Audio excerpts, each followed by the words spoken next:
taking the lead for social change. So obviously a very timely topic.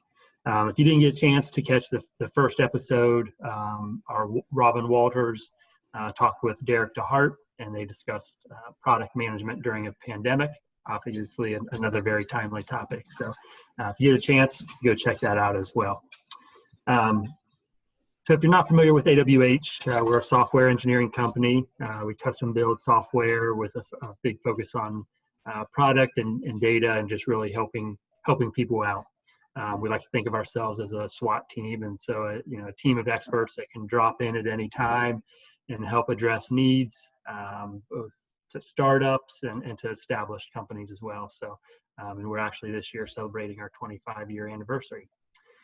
So I've been a project manager with AWH for a little over a year now, and one of the big benefits of my job is that I get to work with a lot of different clients. And I've had the privilege of working with today's guest for quite a while now. If you're familiar with the nonprofit area of Columbus, you obviously know who this is. So Sheri Chaney Jones, thank you for joining us today. How are you doing? Good. Very excited. Good. So Sheri is a serial entrepreneur. She's helped government and nonprofit organizations gather and use data to change actions, outcomes, and lives. She's an author, a professor, internationally recognized expert. She believes in data, metrics, and accountability. She's also the author of the award-winning book, Impact and Excellence, Data-Driven Strategies for Aligning Mission, Culture, and Performance in Nonprofit and Government Organizations, published by Josley Bass in 2014. Sheri earned an MA in Industrial and Organizational Psychology from Central Michigan University and a BS with distinction in psychology from the Ohio State University. So Sheri, thanks again for being with us. Just real quickly, if you can talk about your story as a founder for Measurement Resources and then now into SureImpact. Sure. Thank you, Keith. It's been quite a journey. My entrepreneurial journey began in 2008. At the time, I was working for the Ohio Department of Aging. And interestingly enough, situations felt very similar to how they are today. We were in the midst of the Great Recession, and I had created what was called the Long-Term Care Savings Calculator, which essentially proved how the state's passport program saved the state of Ohio approximately $250 million in Medicaid and allowed more than 8,000 seniors to stay in their own homes. And we used that particular data-driven approach to kind of reverse the course of how the legislature thought about passing state budgets for senior services. And at the time, I looked around at our other sister agencies and the nonprofits we funded, and I asked myself, why aren't more social sector organizations using data to solve complex problems, to advocate for more funding, and drive social change? And that's when I decided to start Measurement Resources Company to bring those services and resources to as many organizations as possible instead of just one organization. So that was my first kind of toe in the water to entrepreneurship. I started the consulting arm, so Measurement Resources Company. I started that as a side hustle. I was working with nonprofit organizations, and eventually my services were known enough that I started to get calls from people who were receiving Medicaid funding. And since the Department of Aging was also Medicaid funded, I was worried a bit about, just what's it called? Conflict of interest, or I didn't want to have anything that looked like it wasn't completely legit. So I took the leap of faith in 2010. And since that time, so in that decade-long journey, we've grown Measurement Resources to be an international company. We have clients in the United States and Canada. We also have an office in Southern California, and have trained and worked with thousands of government and nonprofit organizations, helping them quantify their impact. So helping them understand how are they changing lives and changing circumstances, what's the social return on investment for their work.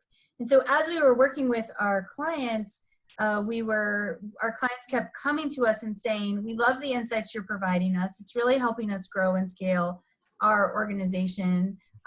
What technology should we be using to have this data at our fingertips whenever we wanted, so we don't have to call you to get these insights, or we don't have to wait until we've got a substantial amount of money to pay for your consulting services.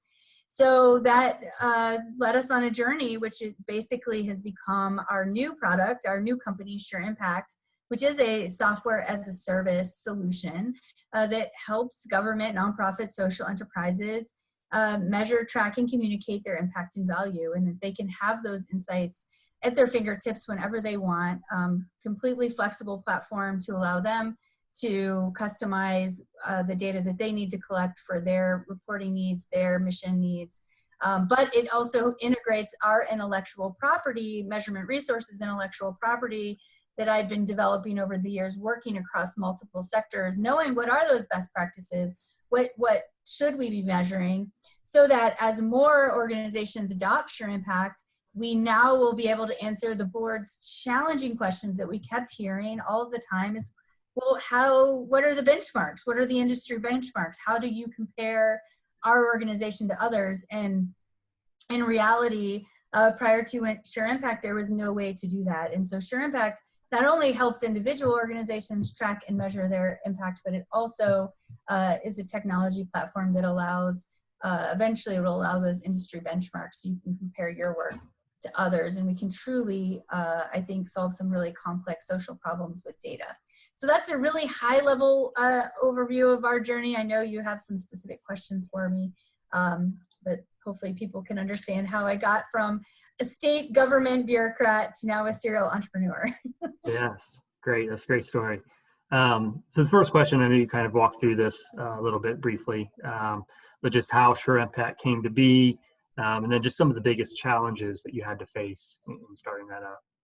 Sure. So yeah, so the beginning of SureImpact came to be from our clients. It was 100% client driven. To be completely honest, I had absolutely no desire ever to be a software startup.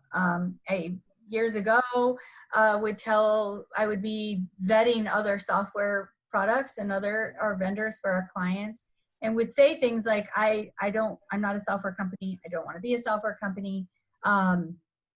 But as I learned the other products on the market, I realized that there was nothing, although all of the different products on the market have their strengths, they didn't do everything I wanted it to do. So I could recommend those products to my clients. However, I would also then say, but you still need to hire us because we're going to have to do X, Y, or Z for you. And we really just started to explore what would it look like to create that product that we want to create. The largest barrier for me to overcome to even get to making SureImpact a reality like it is today, and AWH is the one that helped fill that gap, was that because I am not a technologist, I am a non-tech founder, if you will, I needed to find the right technology partner that I trusted that could develop my vision. And especially, I think one of the barriers was, as interviewing these competing products that are now competing products, wondering why hadn't they built what I thought should be possible, my vision, which is now SureImpact. And so having that kind of doubt in my mind, saying, well, if it could be built, they would have built it already. And so working with AWH obviously helped me overcome those early barriers to give me the confidence and the trust that I had this very technology sound, high quality professionals behind me as part of my team to make sure we could go to market quicker. So I think that was the biggest barrier early on, and luckily we had AWH to overcome that barrier and get us to market quickly. Great. And I don't think you give yourself enough credit because you're very technologically savvy. Oh, thank you. Having worked with you over the past 8-10 months, something like that. So yeah. Anyways, so you talk about the beginning stages of starting that up. how did you manage that uncertainty and just, were you ready to pivot? How lean did you keep the company? What kind of things did you plan for, and what kind of things that maybe came up that you hadn't planned for? Just that uncertainty. Sure. So I think we're now talking to many more tech startups. One advantages we had is we didn't decide we had an idea and we just wanted to test the waters. I told my clients that if we were going to build SureImpact, I wasn't going to do it alone. So we got 5 clients to become our first SureImpact users on a PowerPoint deck alone. So basically saying, if we build a product that does this, do you want it? And they paid for their first license up front. So that's how we managed the uncertainty in the beginning phases. Was at least I had 5 organizations that told me with their money that, yes, we want to build this. And so that was, huge leap of faith, but obviously having their support and them being part of the beta, the building out and the testing of that helped Right. Some of our uncertainty. Another thing is, how did we keep, we also had an advantage because it was a sister company. So the subject matter expertise came from me and my team. We utilized our clients' desires and expertise. And so really our mission was to build the technology, build the platform. We were able to leverage measurement resources, marketing channels, in my own thought leadership to grow and scale the message in the business. So those are some of the things that have kept us kind of lean and moving forward. And another thing in terms of pivoting, I've been an entrepreneur for 10 years. I teach our clients how to be high performing. That whole pivoting culture is just part of the journey. I think you have to be ready to pivot if you want to be a successful entrepreneur. So yes, we're always ready to pivot. COVID has been a giant test to that. And every day we're just currently assessing what are our clients' needs? How does SureImpact fill those needs? What is the new marketing messaging that we need to change to tap into the current realities and the current states of our clients? And so I think one thing that SureImpact prides ourselves in being is very, very, very client-centric. And so just having that voice of the customer and continuing to pivot to their needs is right. Stay successful. And you mentioned COVID-19, and so obviously, global pandemic, in the current times, impacting a lot of companies, small, big, really doesn't matter. But can you talk a little bit about how COVID-19 and the current situation has impacted SureImpact and even your clients as well? There's been an impact there? Yeah, so I think from our client standpoint, COVID-19 it's changed the way they have to deliver services. So obviously in the nonprofit space, the needs are still there, if not growing. So most of our clients are dealing with social determinants of health. So things like, education, housing, healthcare, behavioral healthcare, getting basic needs, support, education. And so those needs have not gone away. With the economic crisis, those needs have increased. But the way our clients are delivering services, like the rest of the world, they've had to figure out how to deliver those virtually and receive those services virtually. So in terms of SureImpact, that's actually, we have a solution that can meet their needs because our product is in the cloud. So it doesn't matter how they have to work with their clients. They can work with their clients and use SureImpact for accountability. So in that way, COVID-19 has helped us. So that's a strength that we can provide that value. I think the challenge for our go-to-market strategy with SureImpact is that our original market strategy was that because I'm a public speaker, I would go and speak and we would sell SureImpact from the stage. We'd be out in the vendor booth. People would come and see it and demo it. And, that was going to be our marketing and sales strategy. Right. So with, with obviously all events being canceled, we've had to pivot and move remotely and offer more webinars and more ways to get the product out. And so really trying to figure out how do you get a new product out into the world in the midst of the pandemic has been the biggest challenge. Sure, Right. is due to COVID. Sure. So with COVID-19 going on and a lot of companies having to tighten up on resources, do you see an increased demand for what SureImpact has to offer? I do. I think that budgets are going to get a lot tighter for nonprofits, and especially the way that they traditionally fundraise. So if events can't happen, if fundraising events can't happen, what we do know that is organizations that have data aligned with their mission, so they can talk about how they're talk about their impact and in quantitative ways, are significantly more likely to raise more money. And so SureImpact offers a solution, and it solves for a lot of problems. One is it will help organizations raise more money if they have the insights that SureImpact provides. Secondly, it will help organizations save money because they will stop doing things that don't work. They'll have the data they need to drive things that really work. And then also, as I already mentioned, it is a cloud-based solution so that it provides that flexibility that you can work wherever you want to work, wherever your staff are. They can still be tracking and analyzing that data and in a secure location. Gotcha. So, there's a lot of different social issues going on in the world right now, equality and Black Lives Matter, different things like that. How do you envision SureImpact playing a part in some of those social issues? Yeah, so I always saw SureImpact as a solution to help with social inequities. And so one of the things that we know through research and the work that we've done over the years is that there's a lot of social disparities, and these have been highlighted through structural racism and other things in the recent months.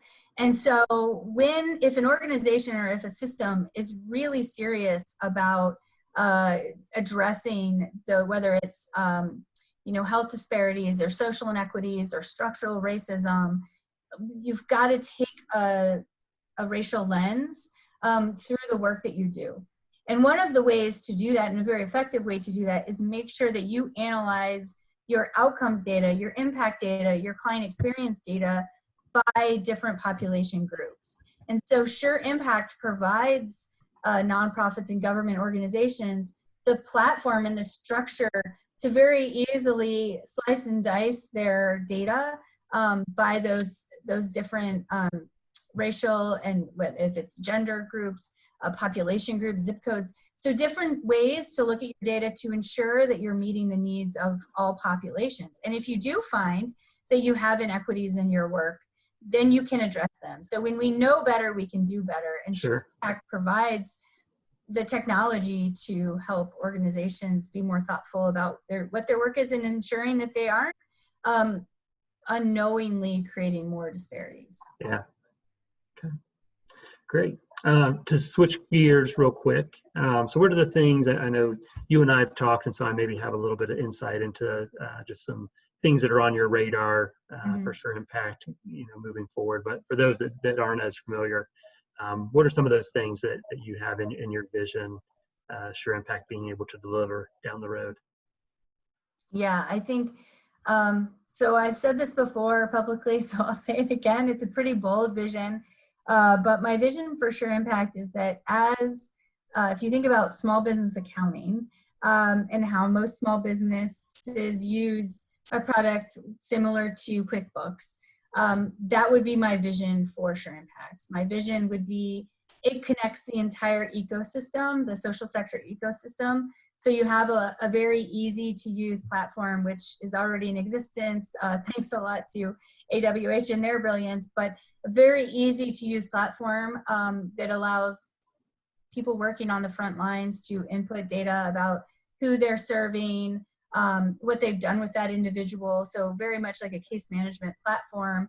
And so that's one way we solve a lot of problems, but then also to have a platform that connects the ecosystem. So if you have multiple organizations working to solve for a particular social problem, whether it's poverty or education, you'd be able to look at the collective impact of multiple organizations' work. If you're a funder, a foundation like the United Way, or even if city or county governments, and you're funding a portfolio of organizations, you can look at your collective impact of all of your investments and make better investments. Because you can see what's truly moving the needle, where are your funds most likely to deliver value to your community. So my vision for SureImpact is big, but that it can change the way we deliver social services to be more data-driven, to be more strategic, to have those industry benchmarks, and to constantly be improving so that we can live in the worlds that we all desire to live in.